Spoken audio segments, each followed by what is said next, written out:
in the Pocket presented by Jack Pocket. We're joined by former Jets wide receiver Braylon Edwards. Braylon, thank you so much for joining us today, but we're going to jump right into it with the first question. You were drafted to the Cleveland Browns in 2005, but then in 2009, you're part of a trade to the New York Jets midseason.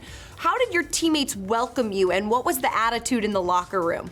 Well, I think the attitude was excited. They wanted to have a big-time receiver that could make some plays for them. I knew a lot of those guys, including Kerry Rhodes, talking about Bart Scott I've known since I was a kid. So knowing some guys already over there kind of helped. But then once they saw my work ethic in practice, I was out there diving for balls first day of practice. And Bart said, whoa, you made the team. You're on the team. Stop diving for balls. So it was good. They saw that I came to win, and they saw that anything that might be said about me, was false, and this time go get this ring or chase these rings, if you will. So you brought up Bart Scott. Was there any sort of welcome gift that he might have left you in your locker that I heard of? He left me some punching gloves. Some boxing gloves, excuse me. And what's the story behind that? Well, that incident happened in Cleveland, kind of like before I got to the Jets. I got into a skirmish, if you will. So he was trying to be the funny guy and say, hey, man, here's some boxing gloves in case you feel the need. Of course, Bart Scott, the ultimate jokester. Okay, exactly. Next question. What is your greatest memory as a New York Jet? I know that's a hard one, but if you could pick one, what's your greatest memory? Everybody, when I talk about it, they talk about the 80-yarder against the Colts, or they talk about the infamous the slant route against the Patriots that got us to the next round. But for me, it was just the welcome when I came to the first home game. We didn't win. We lost to the Buffalo Bills, my second game as a Jet. But to go from being unsure of a situation, I didn't know how it was going to be received when I got there. The first night was in Miami on Monday Night Football, and I thought I did okay. But, man, when we got there against Buffalo and they introduced me last, they played my song, just the welcome for the fans, I said, yo, this is love. This is home. It's okay to let your guard down because they embraced me like that. So I think from day one, my guard was let down with the New York Jets fan base and just the New York Jets as a whole. What was the song that you ran out to? Do you remember? Blow the Whistle by Too Short. Amazing. Even better. Amazing. Okay, so you just brought it up, but we have to talk about it, of course. 2009-2010 season, you're in the playoffs against the Colts. You catch an 80-yard touchdown pass, and you get the Jets the first points of the game. Walk me through that play and what happened.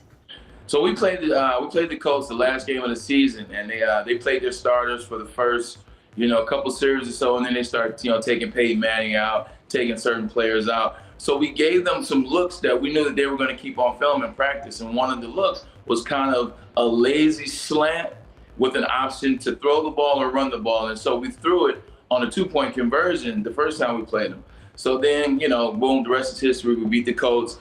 And then we make it to the playoffs, and we play against them in the AFC Championship round. So we set them up earlier with a lazy slant route I caught on a 2-point conversion. So then when we ran that same lazy slant route, DB jumped on it, and Mark pumped him. As soon as Mark pumped him, he got, on this play, you're talking about big number 93, Dwight Freeney, he missed Mark by this much, but it was because of the pump, and the rest is history, 80-yard touchdown, longest in Jets playoff history. Oh my gosh, amazing. What was your celebration when you had that touchdown? Do you remember? Of course I do. I remember all the celebrations.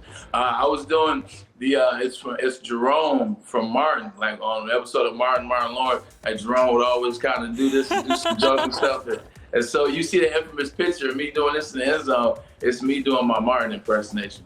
That's amazing. Okay, so we'll keep our eyes peeled for the next touchdown dance coming. But moving on from touchdown dances, what is a story from your time on the Jets that many people may not know? Man, so I went out. This is I want to say we won opening. No, we lost opening night. Opening night of the season in the 2010-11 season, we lost to the Baltimore Ravens on Monday Night Football, first game of the season. This is fresh off of Hard Knocks, and so everybody's kind of, we're trying to figure out the energy and what's going on, what's the move. And so the JayZ Concert, it was JayZ and Eminem, and they did their ballpark concert around all the baseball stadiums. So I go to that concert. I was up pretty late Tuesday night, kind of carried into Wednesday morning, and we go through meetings, and we go through our walkthrough. And I just gave one of those speeches as I had no sleep, as I had been out partying with JayZ, et cetera. But the message was, You know, we know what we are. We know who we are. Let's not play to what the fans think we are. Let's play to what we are inside Florham Park. So, you know, we went out there that next game and we got a W against the Patriots, and that kind of set the tone and set the trajectory. But I gave that speech because it hit me in that moment. Maybe because I hadn't had any sleep, but whatever it was, it hit. And I think we really started to get rolling from that Patriots game all the way into the next time we would play the Patriots. Well, hey, anytime you beat the Patriots as a Jet player, I'm sure it just is electrifying. But I like that the lack of sleep gave you more clarity instead of a full night's sleep. It's weird. It works like that sometimes, correct? It really does. All right, last one we'll end on. You have said you wanted to retire a Jet. Why was that so important to you, and why did the Jets feel like home for you? So I played for 4 teams. I started my career in Cleveland, and I'm always indebted and very thankful that they took a chance on a kid out of Detroit. So I'm appreciative to Cleveland, but it just never felt like home. Whether it was the fans, maybe not getting over me being Michigan, whether it was we were bad there, whatever it was, it just never felt like home. And then I go to the New York Jets, and it just opened up for me. Like, it instantly felt like a match. It instantly felt like a square in a square and not a square in a circle. And it just was so much fun. Like, every moment, even the bad moments, were moments that we had good people around to deal with the moments together. You know, I go out to the 49ers, and I had a great time out there, and they had tremendous success as I was there and even after I left. And even Seattle, same thing. They had some success after I left. But it was never anywhere quite like New York, man. Whether it was the people, whether it was the fans, whether it was Florham Park, whether it was, you know, the training staff with John Melody and those guys, whether it was, you know, community service, community staff, whether it was HR, everybody just felt like they were a part of it. Everybody was a part of the success that we had. Hey, as they say, it's New York or nowhere. Am I right? 100%. Awesome. 100%. Well, thanks so much for joining us in The Pocket, presented by Jack Pocket Braylon. We couldn't thank you more for your time or all of your success with the Jets, and the Jets wouldn't be the same without you. You're too kind. I appreciate that. And last, go Blue. Go Blue. Jets fans, tap into millions with Jack Pocket. Jack Pocket lets you play your favorite lottery games like Powerball and Mega Millions right from your couch or when you're tailgating. Go to the App Store to download Jack Pocket and use code JETS for a free lottery ticket.